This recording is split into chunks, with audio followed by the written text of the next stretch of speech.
I trusted two people more than anyone in this world, my brother Dean and my fiancée Jessica. Last spring, I came home early from a business trip to surprise them both with dinner plans. Instead, I surprised them in my own bed, tangled in sheets that still held traces of my cologne. When I confronted my family, they urged forgiveness and healing. They invited Dean and Jessica to Christmas dinner 6 weeks later, saying love meant second chances. So, I disappeared from their lives completely. Before I tell you how I rebuilt my life from scratch, drop a comment letting me know where you are watching from, and hit that like and subscribe button if you have ever had to choose between your self-respect and keeping the peace in a place, family that wants you to swallow poison and call it medicine. I was born into a tight-knit family in suburban Connecticut. My parents prioritized family harmony above all else, raising my younger brother Dean and me to believe blood ties were sacred and unbreakable. From childhood, we were taught that forgiveness within the family was not optional but mandatory. The narrative was clear: whatever happens, family sticks together. Dean was 3 years younger, and from the moment my parents brought him home, I took my role as big brother seriously. I protected him from neighborhood bullies, helped him with homework, and shared every trick and skill I learned. When he struggled with math in 7th grade, I spent my weekends tutoring him instead of hanging out with friends. When he went through his first heartbreak at 16, I drove him to the beach at midnight, where we sat on the hood of my car, watching the stars while he processed his pain. Our bond seemed unshakable through high school and college. We attended the same university, where I was a senior when he was a freshman. I introduced him to my friend groups, helped him navigate campus life, and stood by him when he almost flunked out sophomore year due to partying too much. I never judged, only supported. That was what brothers did. After graduation, I secured a job at a marketing firm and quickly climbed the ranks. Dean followed a different path, bouncing between jobs and sales without finding his footing. When he was between apartments, he lived with me rent-free for 8 months. When his car broke down, I co-signed for his new one. When he needed money for a professional certification course, I paid without hesitation. In our family, we supported each other without keeping score. I met Jessica during a charity run, organized by my company. She was volunteering at the water station, and I circled back 3 times just to exchange a few more words with her. With wavy auburn hair and eyes that crinkled when she laughed, she carried a warmth that drew people in naturally. By my 4th pass, she handed me a cup with her number written on it instead of water. Our connection was immediate and deep. Jessica worked as a pediatric nurse, and her compassionate nature complemented my more analytical approach to life. Where I was sometimes too focused on goals and achievements, she reminded me to pause and appreciate the present. Where she sometimes gave too much of herself to others, I helped her establish healthy boundaries. After 8 months of dating, we moved in together. By our 1-year anniversary, we were discussing marriage as an inevitability rather than a possibility. She fit seamlessly into my life, including my close relationship with Dean. Sunday dinners became our tradition, with the 3 of us cooking together in my apartment. Jessica and Dean developed their own friendship bonding over their shared love of obscure indie films and hiking trails I found too strenuous. I proposed on our 18th month anniversary during a weekend trip to Vermont. The vintage ring that had belonged to my grandmother looked perfect on her finger. When we called my family from the bed and breakfast to share our news, my mother cried with happiness, and Dean insisted on being the first to congratulate us in person. He drove 3 hours that night just to hug us both and share a champagne toast. We set the wedding date for 14 months later, giving us time to save and plan the celebration we wanted. Dean was the obvious choice for best man, and he embraced the role with enthusiasm, offering to handle everything from the bachelor party to coordinating with vendors. Jessica and I were touched by his investment in our happiness. My parents welcomed Jessica into the family, completely treating her like the daughter they never had. My mother took her shopping for wedding dresses and shared family recipes. My father taught her to fish during our family lake vacation, beaming with pride when she caught more trout than either of his sons. As the wedding date approached, Dean spent more time at our apartment, ostensibly helping with wedding details. There were moments when I would come home from work to find them huddled over sample menus or scrolling through music playlists, their laughter stopping abruptly when I entered the room. I attributed the slight awkwardness to them planning surprises for the wedding or bachelor party. Jessica began staying late at the hospital, more frequently explaining that a colleague was on maternity leave and they were short-staffed. Dean started dropping by on those evenings, claiming he was checking on me and making sure I was not feeling neglected. I appreciated their concern, never questioning the genuine nature of their intentions. 8 weeks before the wedding, I went for my final tuxedo fitting with my father. Jessica had scheduled a cake tasting for that afternoon but texted that she was not feeling well and asked if Dean could go in her place since he knew her preferences. I agreed without a second thought, grateful for their close relationship that made planning easier. When my father and I returned from the fitting, he suggested dinner at his favorite steakhouse to celebrate the approaching wedding. We lingered over dessert, discussing his marriage advice and the speech he planned to give at the reception. By the time I headed home, it was past 10 at night. I called Jessica to check on her illness, but the call went straight to voicemail. Assuming she was asleep recovering, I drove home in contented silence, reflecting on how fortunate I was to have such a loving fiancé and supportive family. Looking back, I should have recognized the signs. The sudden silences when I entered rooms. The inside jokes I was no longer part of. The way Dean would find reasons to touch her arm or shoulder during conversations. The increasing frequency of their solo outings for wedding planning. But trust is a powerful blinder, especially when it involves the two people you love most in the world. The betrayal occurred on a Thursday in late April. I was supposed to be in Chicago until Saturday for a client presentation, but we finished early and secured the contract by lunchtime on Thursday. Excited by the success and missing Jessica, I decided to catch an earlier flight home without telling her.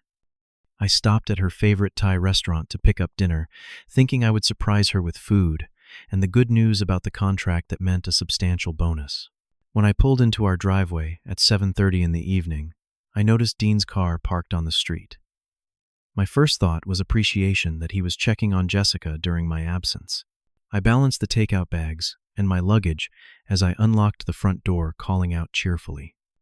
The house was oddly quiet, but I heard faint music coming from upstairs.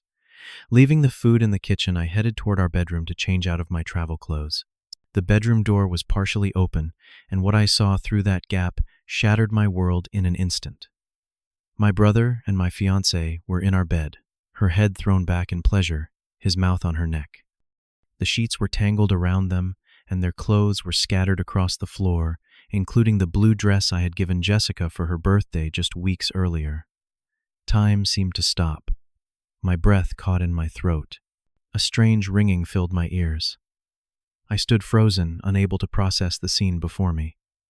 It was Jessica who noticed me first, her eyes widening in horror as she pushed against Dean's chest.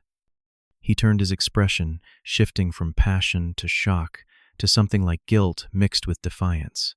"How long?" The question came out as barely more than a whisper. Their explanations tumbled over each other, contradictory and hollow. "It just happened," Jessica claimed, clutching the sheet to her chest. "We did not mean for this," Dean said simultaneously. "How long?" I repeated, my voice finding its strength. Their eyes met briefly before Jessica admitted, 3 months. 3 months. While we were choosing wedding venues, while Dean was helping me write my vows, while Jessica was trying on dresses with my mother. They had been betraying me with calculated precision. I left the room without another word, descending the stairs in a fog of disbelief. They followed, hastily dressed, offering explanations that sounded rehearsed. They spoke of unexpected feelings of fighting their attraction, of not wanting to hurt me. Each word was another knife in my chest. "You need to leave," I said, finally interrupting their stream of justifications. "Both of you. Now." Jessica began to cry, reaching for me. "Please, we can talk about this. It does not have to end everything." I stepped back from her touch. "What exactly did you think would happen? That I would give you my blessing? Plan your wedding too."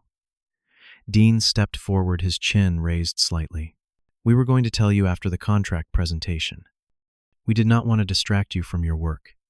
The sheer audacity of his statement, presenting their betrayal as some kind of consideration for my career, broke something inside me.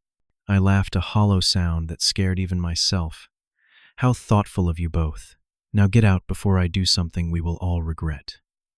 They left reluctantly, Jessica sobbing, and Dean with a hand protectively on her back.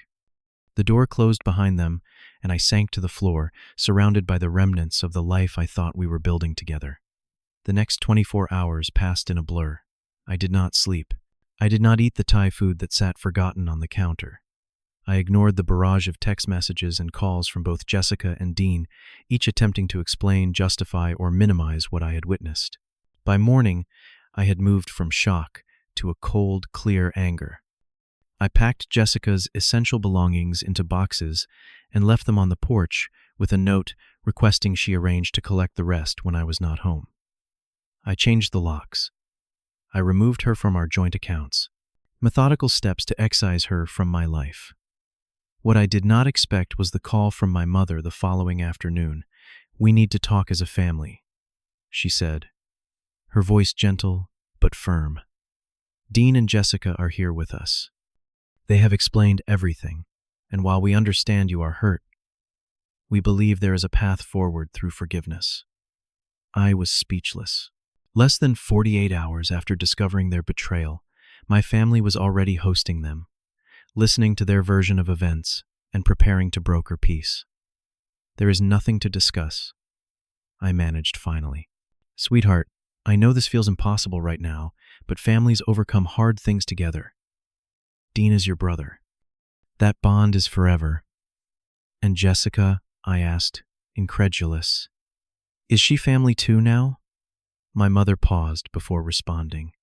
"She made a terrible mistake. They both did. But holding on to anger only hurts you more. We are having dinner Sunday night. Please come. Just to talk." I declined, unable to fathom sitting across a table from them while passing mashed potatoes and making small talk. But the calls continued throughout the week. My father appealed to my logical side, suggesting that time healed all wounds. My aunt reminded me of family conflicts in the past that had been resolved through forgiveness. Even my cousin reached out to share that she had forgiven her husband for infidelity, presenting it as an inspirational path I should follow. Meanwhile, Jessica and Dean were crafting their narrative. According to mutual friends, they were describing their affair as an unfortunate but ultimately honest expression of true love. They had fought their feelings out of loyalty to me, but eventually realized they were meant to be together. They were sorry for the pain caused, but hoped everyone could eventually be happy for them. The most devastating aspect was not their betrayal, which I was beginning to process, but my family's response. Rather than offering support in my pain, they were focused on reestablishing harmony at any cost, even if that cost was my dignity and self-respect. When I finally agreed to meet my parents for lunch without Dean or Jessica present, I was shocked by their perspective. "Life is too short for grudges," my father said, clasping my shoulder. "Dean made a mistake, but he is still your brother." "A mistake is forgetting to mail a birthday card," I replied. "He made a deliberate choice, day after day for months." My mother reached for my hand across the table. "Jessica was going to be family anyway. The situation has just changed form, not substance." Their words revealed a fundamental difference in how we viewed the situation. To them, the primary problem was not the betrayal itself, but the disruption to family harmony that resulted. They seemed unable to comprehend the depth of the wound inflicted. I left that lunch feeling more alone than ever. The people who should have formed my support system were instead becoming another source of pain. In their eyes, my unwillingness to forgive was the real problem, not the actions that necessitated forgiveness in the first place. That night, I drafted emails to several recruiters about job opportunities in other states. For the first time, I began to consider that healing might require distance, not just from Dean and Jessica, but from my entire family system that enabled and excused their betrayal. As weeks passed, my family's pressure to reconcile intensified. Sunday dinners became battlegrounds with subtle and not so subtle attempts to persuade me toward forgiveness. My parents began inviting Dean to these gatherings, claiming they could not exclude their other son indefinitely. When I objected, they suggested I was being unreasonable in asking them to choose sides. "We are not choosing sides," my mother insisted. "We are choosing family. All of our family." The first time I arrived for dinner, to find Dean already seated at the table, I nearly left immediately. Only my father's pleading eyes convinced me to stay, though I remained silent throughout the meal, speaking only when directly addressed. Dean attempted several conversations, acting as though our estrangement was a minor disagreement rather than a fundamental breach of trust. "Did you catch the game last night?" he asked, casually passing the bread basket. Thompson finally broke his scoring slump. The surreal normalcy he attempted to establish felt like another betrayal. My parents beamed at his efforts, interpreting my cold responses as progress toward reconciliation. After dinner, my mother cornered me in the kitchen while I was helping with dishes. "He is trying, honey. Can you not meet him halfway?" "Halfway between betrayal and trust is still disloyalty," I replied. "What exactly am I supposed to be trying to do? Forget pretend." She sighed, drying a plate with excessive attention. "Life rarely gives us perfect solutions. Sometimes we have to accept imperfect ones for the greater good. And I am supposed to sacrifice my self-respect for this greater good. Family is worth some sacrifice," she said firmly. The situation escalated when I received a text from Jessica asking to meet for coffee. She wanted closure, she said, and to return some of my belongings she had found while unpacking at her new place. Against my better judgment, I agreed, thinking it might help me move forward to say a final goodbye. I arrived at the cafe to find not just Jessica, but Dean, as well, sitting together at a corner table. The ambush was clearly planned, and I felt a surge of anger at the manipulation. "We thought it would be better if we talked together," Jessica explained as I turned to leave. "We are worried about you," Dean added. "Everyone says you are not yourself." I paused, curiosity momentarily overriding my instinct to escape. "Who is everyone?" "Mom and Dad. Your friends. The family. They can see how this anger is eating you up inside." The realization that they were discussing me, analyzing me, diagnosing my legitimate pain as some kind of emotional pathology was infuriating. Still, I sat down, suddenly determined to hear exactly what narrative they had constructed. What followed was an hour of carefully worded non-apologies and attempts to reframe their betrayal as ultimately beneficial for all involved. "We never meant to fall in love," Jessica said, her hand now openly holding Dean's on the table. "But now that we have accepted our feelings, we realize it is for the best. You and I wanted different things long term." This was news to me, considering we had been actively planning our wedding and discussing having children within 2 years. "And Dean and you are so similar, yet so different," she continued. "He has the qualities I love in you, but also the spontaneity I always wished you had more of."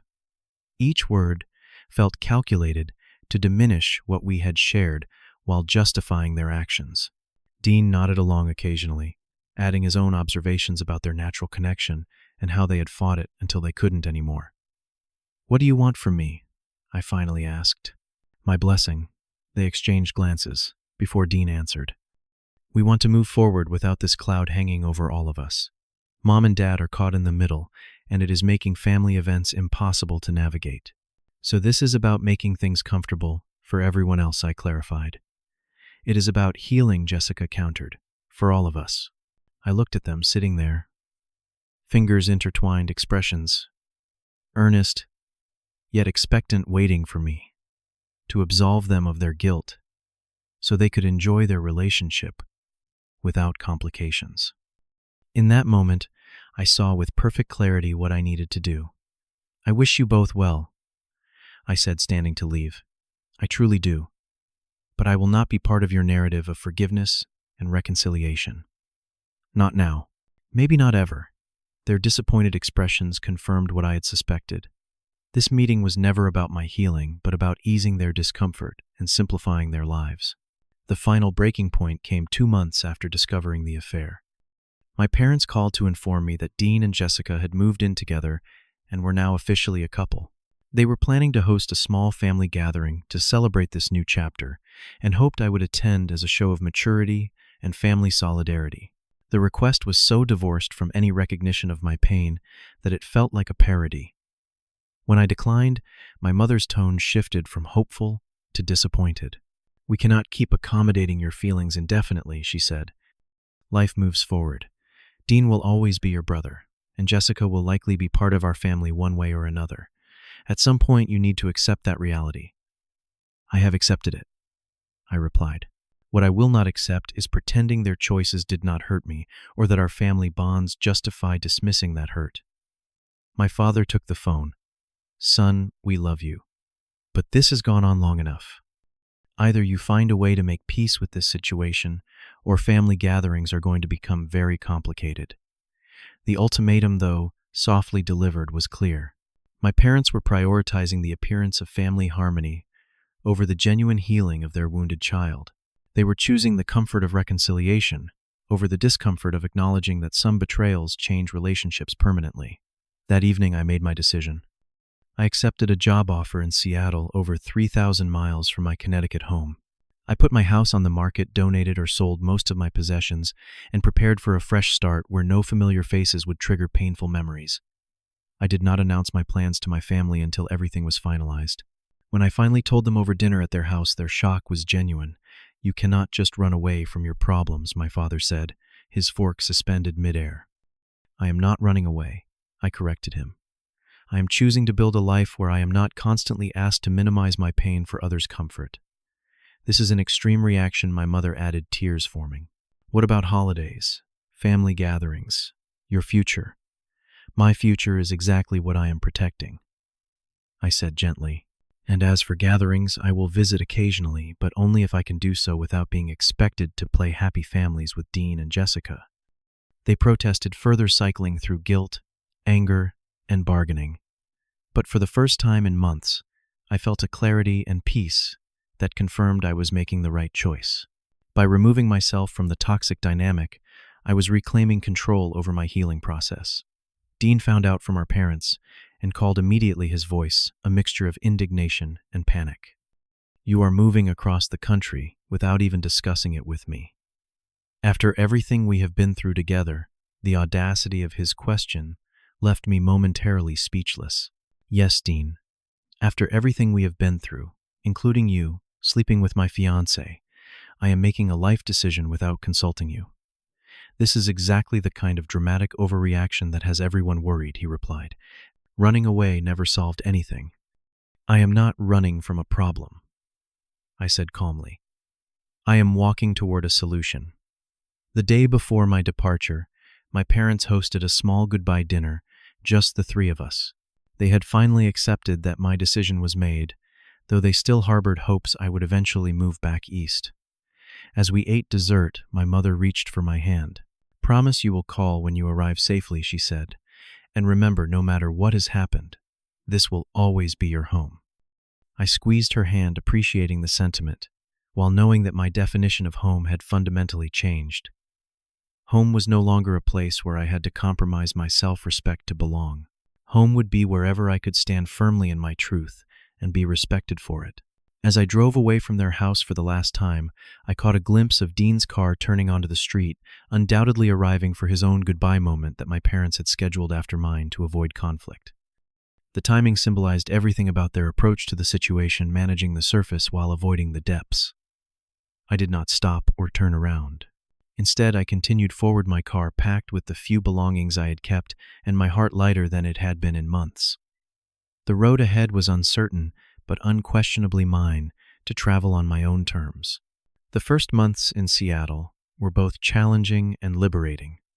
I rented a small apartment overlooking Puget Sound, the vast expanse of water and distant mountains providing a fitting backdrop for my internal landscape, wide open and full of unexplored terrain. My new job at a boutique marketing agency demanded long hours and creative energy, which proved therapeutic. Colleagues became casual friends who knew nothing of my past betrayal, allowing me to interact without the weight of pity or judgment. For the first time since discovering Jessica and Dean together, I could go days without the story defining my every interaction. Initially, loneliness was my constant companion. Having left behind not only my family, but my entire social network, evenings and weekends stretched empty before me. I filled them with exploration, hiking the nearby trails and wandering city neighborhoods, gradually mapping my new world both geographically and emotionally. Communication with my family became structured and limited. Weekly phone calls with my parents focused on surface topics, my job, the weather, local attractions. They respected my request not to discuss Dean or Jessica, though I could sometimes hear the strain of withheld information in their voices. 3 months after my move, my mother broke this unspoken agreement. "Dean and Jessica are engaged," she said during our Sunday. Call her tone carefully neutral. I thought you should hear it from family rather than social media. The news landed like a stone in still water, creating ripples of emotion, but not the tidal wave of pain I might have expected earlier. "I appreciate you telling me," I responded evenly. "I wish them well." And surprisingly, I meant it. Not because I had forgiven the betrayal, but because their relationship was becoming increasingly irrelevant to my daily life. Distance had provided perspective that proximity had made impossible. As I established new routines and connections in Seattle, my family's pressure to reconcile became background noise rather than a dominating force. Without their physical presence and constant reminders, I could focus on my own healing process rather than managing their discomfort with the situation. 6 months into my new life, I joined a rock climbing gym, challenging myself physically in ways I had never attempted before. The mental focus required to scale walls left no room for dwelling on past hurts. Through regular climbs, I met Jordan, an environmental lawyer, who became my first genuine friend in Seattle. Our shared love of the outdoors and straightforward communication style formed the foundation for a friendship built on authentic connection rather than shared history or obligation. When I finally told Jordan about the betrayal that had led me to Seattle, his response was refreshingly direct. "That is brutal, man. No wonder you needed a complete reset. No pressure to forgive. No suggestion that family bonds should supersede personal boundaries. Just simple acknowledgement of the pain and respect for my decision to prioritize my own well-being." Through Jordan, I met other people who approached relationships with similar honesty and respect for boundaries. I began building a chosen family based not on blood ties, but on shared values and mutual care. For the first time, I experienced relationships where support did not come with expectations of compromise or sacrifice. 1 year after my departure from Connecticut, I received an unexpected email from my cousin Megan, who had been close to both Dean and me growing up.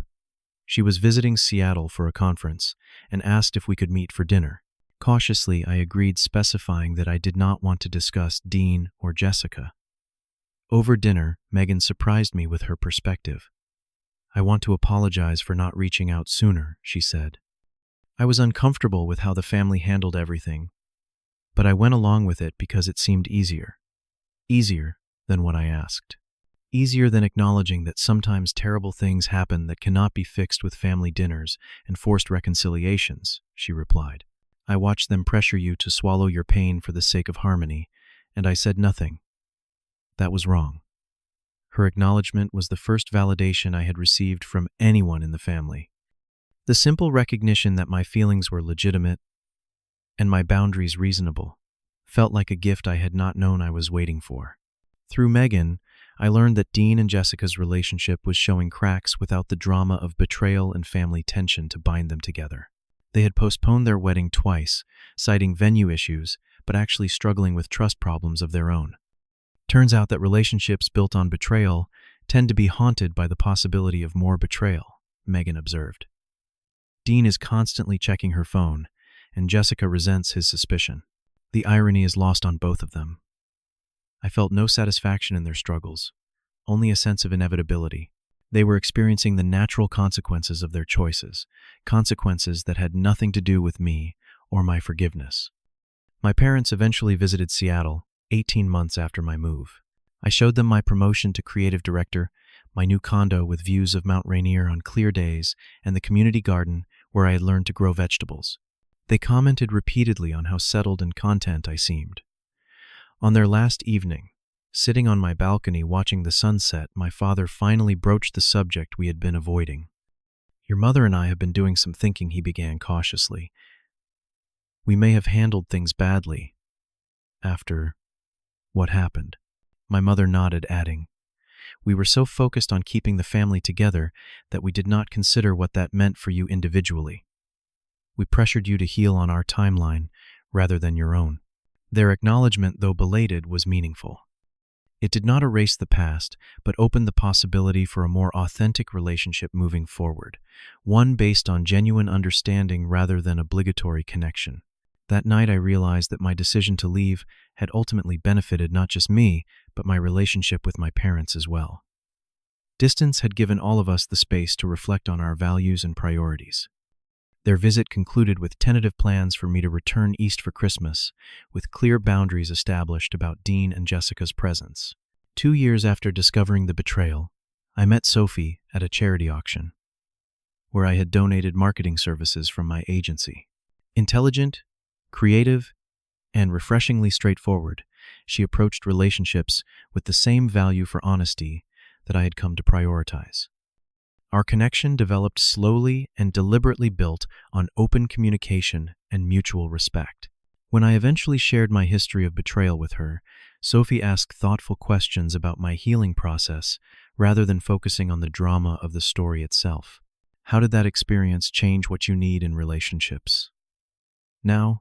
She asked, demonstrating an interest in who I had become rather than what had happened to me. With Sophie, I learned that trust could be rebuilt not through blind faith, but through consistent actions that aligned with spoken commitments.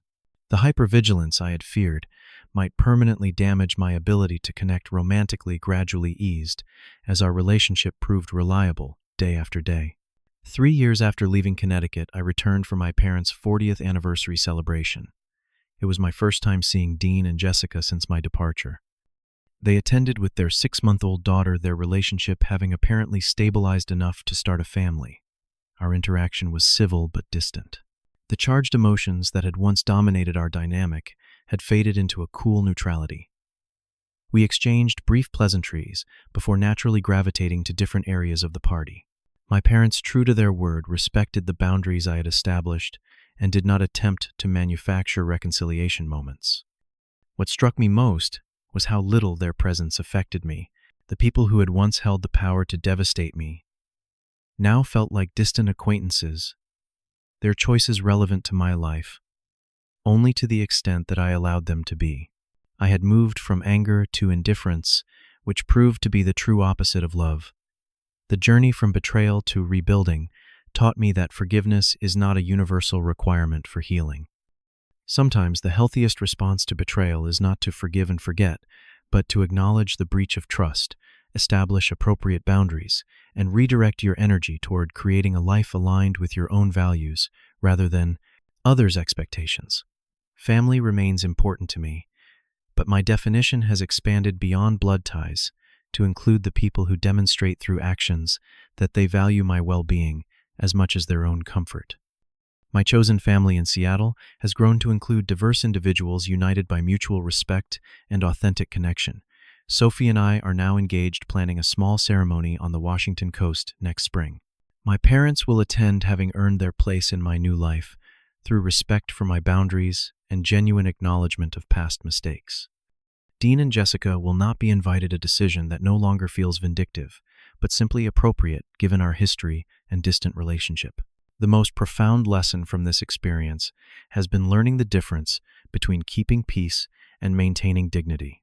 True healing comes not from minimizing betrayal, but from honoring your own pain, establishing appropriate boundaries, and creating a life where trust is based on demonstrated reliability rather than obligatory connection. What about you? Have you ever had to choose between family expectations and your own well-being? Did you stay and try to reconcile, or did you find healing required distance?